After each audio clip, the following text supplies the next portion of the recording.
ಆತ್ಮೀಯ H16 news ಅರ್ಥಾತ್ ಹೇ ಸೀತಾರಾಮಗೆ ಸ್ವಾಗತ. ನಾನು ನಿಮ್ಮವ MI ಅಥವಾ ಮಲ್ಲಪ್ಪ ಜೋತಾವಾರ್. ಆದ್ಮೇಲೆ ಈಗ ತಾವು ದಿನ ಸುದ್ದಿಗಳನ್ನ ಅದರ ಜೊತೆಗೆ ವಿಶೇಷತೆಗಳನ್ನ ನೋಡ್ತಾ ಹೋಗಿ ವಿಶೇಷ ಈ ಮೊದಲನೇ ಸುದ್ದಿಯನ್ನು ನೋಡಿ.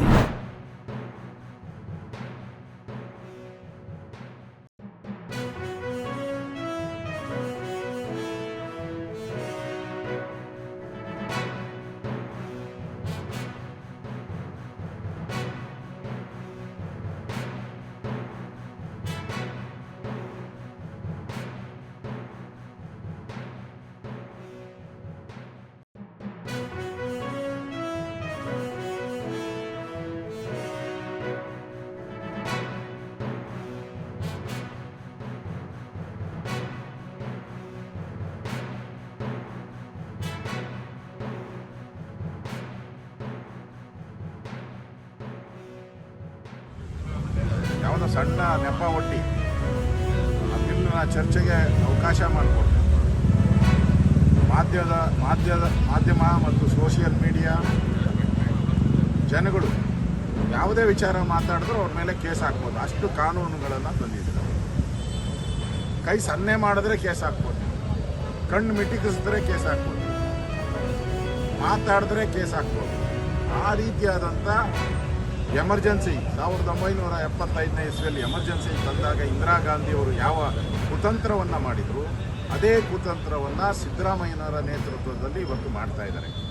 ದಯವಿಟ್ಟು ಇದಕ್ಕೆ ಸಹಿ ಹಾಕಿದ್ರೆ ರಾಜ್ಯದಲ್ಲಿರುವಂಥ ಮಾಧ್ಯಮ ಮಾತಾಡುವಂಥ ಹಕ್ಕು, ಪೊಲಿಟಿಕಲಿ ನಾವು ಏನು ವಿರೋಧ ಪಕ್ಷಗಳು ವಿರೋಧ ಮಾಡೋಕ್ಕೆ ಭಾಷೆಯನ್ನು ಉಪಯೋಗ ಮಾಡ್ತೀರಿ, ಅದು ಎಲ್ಲ ಕೂಡ ಪೊಲೀಸರ ರಾಜ್ಯ ಆಗೋದು. ಪೊಲೀಸರು ಸರ್ಕಾರದ ಚಿತಾವಣೆ ಮೇಲೆ ಯಾರ ಮೇಲೆ ಬೇಕಾದರೂ ಕೇಸ್ ಹಾಕ್ಬೋದು, ಎಲ್ಲರನ್ನೂ ಜೈಲಿಗೆ ಕಳಿಸ್ಬೋದು. ಹಿಂಗಾದರೆ ಪ್ರಜಾಪ್ರಭುತ್ವ ಎಲ್ಲಿ ಉಳಿಯುತ್ತೆ? ಅದರಿಂದ ಈ ಕಾಂಗ್ರೆಸ್ ಮಾಡಿರೋ ಈ ಕುತಂತ್ರದ ಬಿಲ್ಲನ್ನು ದಯವಿಟ್ಟು ಸಹಿ ಮಾಡಬೇಡಿ. ಇದು ರಾಜ್ಯಕ್ಕೆ ಮಾರಕವಾದಂಥ ವಾಕ್ ಸ್ವಾತಂತ್ರ್ಯವನ್ನು ಕಸಿದುಕೊಳ್ಳುವಂಥ ಒಂದು ದುರುಳ ಬಿಲ್. ಈ ದುರುಳ ಬಿಲ್ಲನ್ನು ದಯವಿಟ್ಟು ಸಹಿ ಮಾಡಬೇಡಿ ಅನ್ನೋ ವಿನಂತಿಯನ್ನು ಮಾಡಿದ್ದೀವಿ. Whatever the demolition in Kogilo, it is totally illegal. So that once government demolished the illegal building, why they are going to legalize the in other way? They should not.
ಕಾನೂನು ತಂದಿದ್ದೀವಿ.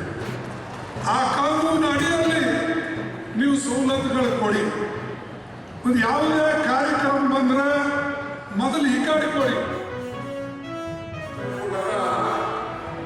ನನಗೆ ಒಂದು ಕಡೆ ಅನಿಸ್ತದೆ, ನಾನು ಕೂಡ ಈ ಭಾಗದಲ್ಲಿ ಹುಟ್ಟಿದ್ರೆ ನಮ್ಮ ಕ್ಷೇತ್ರ ಕೂಡ ಇಷ್ಟು ದೊಡ್ಡ ಮೊತ್ತ ಸಿಕ್ಕಿದ್ದು ಅನ್ನೋದು ನನಗೆ ಭಾವನೆ.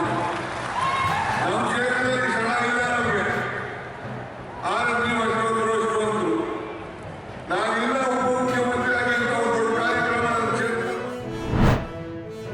ದೇಶದ ಬೆನ್ನೆಲುಬು ರಾಷ್ಟ್ರದ ಪ್ರಧಾನಿ ನರೇಂದ್ರ ಮೋದಿ ಅವರು ಕರ್ನಾಟಕಕ್ಕೆ ಸುಮಾರು 49,000 ಕೋಟಿ ರೂಪಾಯಿಗಳ 25, 30, 40 ವರ್ಷದ ಯೋಜನೆ ಪುಸ್ತಕದಲ್ಲಿದ್ದು ಇದೆಲ್ಲವನ್ನು ಕಾರ್ಯರೂಪಕ್ಕೆ ತರ್ತಕ್ಕಂಥ ಕೆಲಸ ಮಾಡಿ ಈಗಾಗಲೇ 11,000ಕ್ಕೂ ಮೇಲ್ಪಟ್ಟು ಯೋಜನೆಗಳು ಲೋಕಾರ್ಪಣೆ ಮಾಡಿದ್ದೀವಿ. ದೇಶದಲ್ಲಿ LC ಗೇಟ್ಗಳು ಎಷ್ಟಿದ್ದು ಎಲ್ಲವನ್ನು ಕೂಡ ತೆಗಿಬೇಕು ಅನ್ನೋ ದೃಷ್ಟಿಯಿಂದ ಭಾರತ ಸರ್ಕಾರ 100ಕ್ಕೆ 100 ಹಣವನ್ನು ಕೊಡ್ತಾ ಇದ್ದೀವಿ. ಒಂದು ಚಾಮರಾಜನಗರ ಹೆಜ್ಜಾರ ರೈಲ್ವೆ ಯೋಜನೆ ಮಾಡಬೇಕು ಅಂತ ನನಗೂ ಕೂಡ ಭಾರಿ ಕಾತುರತೆ ಇದೆ. ರಾಜ್ಯ ಸರ್ಕಾರ ಸರಿಯಾಗಿ ಅದಕ್ಕೆ ಸ್ಪಂದಿಸ್ತಾ ಇಲ್ಲ.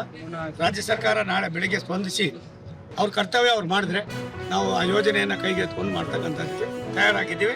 ಒಂದು ರೈಲ್ವೆ ಯೋಜನೆಯಿಂದ ಕರ್ನಾಟಕಕ್ಕೆ ರಾಷ್ಟ್ರದ ಪ್ರಧಾನಮಂತ್ರಿಗಳು ದೇಶ ಅಭಿವೃದ್ಧಿ ಆಗಬೇಕಾದ್ರೆ ರಾಜ್ಯ ಅಭಿವೃದ್ಧಿ ಆಗಬೇಕು ಅನ್ನೋ ಒಂದು ಸೂಚನೆ ಇದೆ. ರಾಜ್ಯದ ಅಭಿವೃದ್ಧಿಯಲ್ಲಿ ಕರ್ನಾಟಕವೂ ಕೂಡ ಒಂದು ನಮಗೆ ಅತ್ಯವಶ್ಯಕತೆ ಇದೆ. ಆ ಕೆಲಸ ನಾವು ಮಾಡ್ತೀವಿ. ಕರ್ನಾಟಕದಲ್ಲಿ ಓಡಾಡ್ತಾ ಇರೋಷ್ಟು ಯಾವುದೇ ರಾಜ್ಯದಲ್ಲಿ ಇಲ್ಲ, ಇನ್ನೂ ಕೂಡ ಬರ್ತವೆ.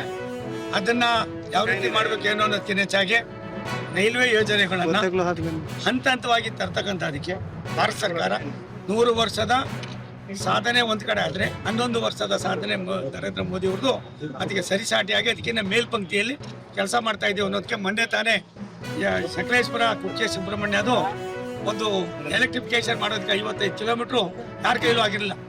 ಕೇವಲ ಮೊನ್ನೆ ಮಾಡಿ ಮುಗಿಸಿದ್ದೀವಿ. ವಂದೇ ಭಾರತ್ ಟ್ರೈನು ಮಂಗಳೂರಿಗೂ ಬರ್ತವೆ, ಚಾಮರಾಜನಗರಕ್ಕೂ ಬರುವಂಥ ಕಾವಲುಗಳು ಬರ್ತವೆ.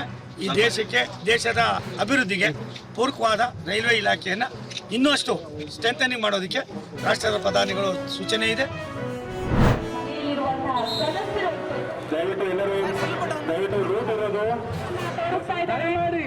ಈಗಾಗಲೇ ನಮ್ಮ ಬಸವೇಶ್ವರ ಸರ್ಕಲ್ ಅಲ್ಲಿ ಜಿಲ್ಲಾ ಕ್ರೀಡಾಂಗಣಕ್ಕೆ ಬರುವಂತಿದೆ. ಬಹಳ ಅತಿ ಉತ್ಸಾಹದಿಂದ ಪಾಲ್ಗೊಂಡಿದ್ದಾರೆ.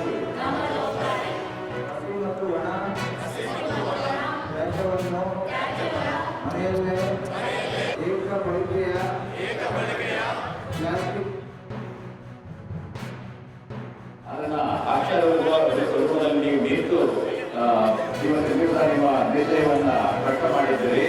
ಅದಕ್ಕೆ ನಿಮ್ಮೆಲ್ಲರಿಗೂ ಅಭಿನಂದನೆಗಳು. ರಾಯಚೂರು ಉತ್ಸವ ಅನ್ನೋದು ನಮ್ಮೆಲ್ಲರ ಒಂದು ಉತ್ಸಾಹದ ಪ್ರತೀಕ, ನಮ್ಮೆಲ್ಲರ ಕ್ಷೇತ್ರದ ನಮ್ಮ ರಾಯಚೂರಿನ ಸಂಸ್ಕೃತಿಯ ಪ್ರತೀಕ. ಅದು ಪ್ರತಿ ವರ್ಷವೂ ಜರಗಲಿ ಅಂತೇಳಿ ನಾನು ಈ ಸಂದರ್ಭದಲ್ಲಿ ಹಾರೈಸ್ತಾ ಇದ್ದೀನಿ. ಮೂರನೇದು ಎಲ್ಲಕ್ಕಿಂತ ಮುಖ್ಯವಾದುದಂದರೆ ಸ್ವಚ್ಛ ಸರ್ವೇಕ್ಷಣೆ ಅಭಿಯಾನ. ಈ ಅಭಿಯಾನದ ಭಾಗವಾಗಿ ಮಹಾನಗರ ಪಾಲಿಕೆಯಿಂದ ಹಲವಾರು ಕಾರ್ಯಕ್ರಮಗಳಲ್ಲಿ ಇದು ಕೂಡ ಒಂದಾಗಿದೆ. ಇದರ ಮುಖಾಂತರ ನಾವು ಈ ಕಸ ನಿರ್ವಹಣೆ ಬಗ್ಗೆ ಜನರಿಗೆ ಮಾಹಿತಿಯನ್ನು ಮತ್ತು ಅರಿವನ್ನು ಮೂಡಿಸಲಿಕ್ಕೆ ಪ್ರಯತ್ನ ಮಾಡ್ತಾ ಇದ್ದೇವೆ. ಹಸಿ ಕಸ, ಒಣ ಕಸ ಸಂಗ್ರಹ ಮಾಡೋದು, ಅದನ್ನು ನಮ್ಮ ಪೌರ ಕಾರ್ಮಿಕರಿಗೆ ನೀಡುವಂಥದ್ದು, ಅದು ನಮ್ಮ ಲ್ಯಾಂಡ್ ಫಿಲ್ ಸೈಟಿಗೆ ಹೋಗಬೇಕು, ಅಲ್ಲಿಂದ ಬೇರ್ಪಡೆ ಆಗಬೇಕು, ಅದು ವಿಲೇವಾರಿ ಆಗಬೇಕು. ಹಾಗಾಗಿ ಈ ಎಲ್ಲ ಪ್ರೊಸೆಸ್ ಸರಿಯಾಗಿ ನಡಿಬೇಕಾದರೆ ಸಾರ್ವಜನಿಕರ ಸಹಕಾರ ನಮಗೆ ಬೇಕಾಗಿದೆ. ತಾವೆಲ್ಲ ಇಲ್ಲಿವರೆಗೆ ಸುದ್ದಿಗಳನ್ನು ನೋಡಿದಿರಿ, ಜೊತೆಗೆ ವಿಶೇಷ ಘಟನೆಗಳನ್ನು ಸಹ ನೋಡಿದಿರಿ. ಅದು ನಿಮ್ಗೇನು ಅನ್ನಿಸ್ತು? ನಿಮಗೆ ಲೈಕ್ ಮಾಡಿರಿ, ಶೇರ್ ಮಾಡಿರಿ, ಕಾಮೆಂಟ್ ಮಾಡಿರಿ, ಜೊತೆಗೆ ಸಬ್ಸ್ಕ್ರೈಬ್ ನಿಲ್ಲಿಸ್ಬೇಡ್ರಿ. H16 ನ್ಯೂಸ್ ಅರ್ಥಾತ್ ಸಿದ್ದರಾಮಯ್ಯ ಸತ್ಯದ ಕೈಗನ್ನಡಿ ವಂದನೆಗಳು.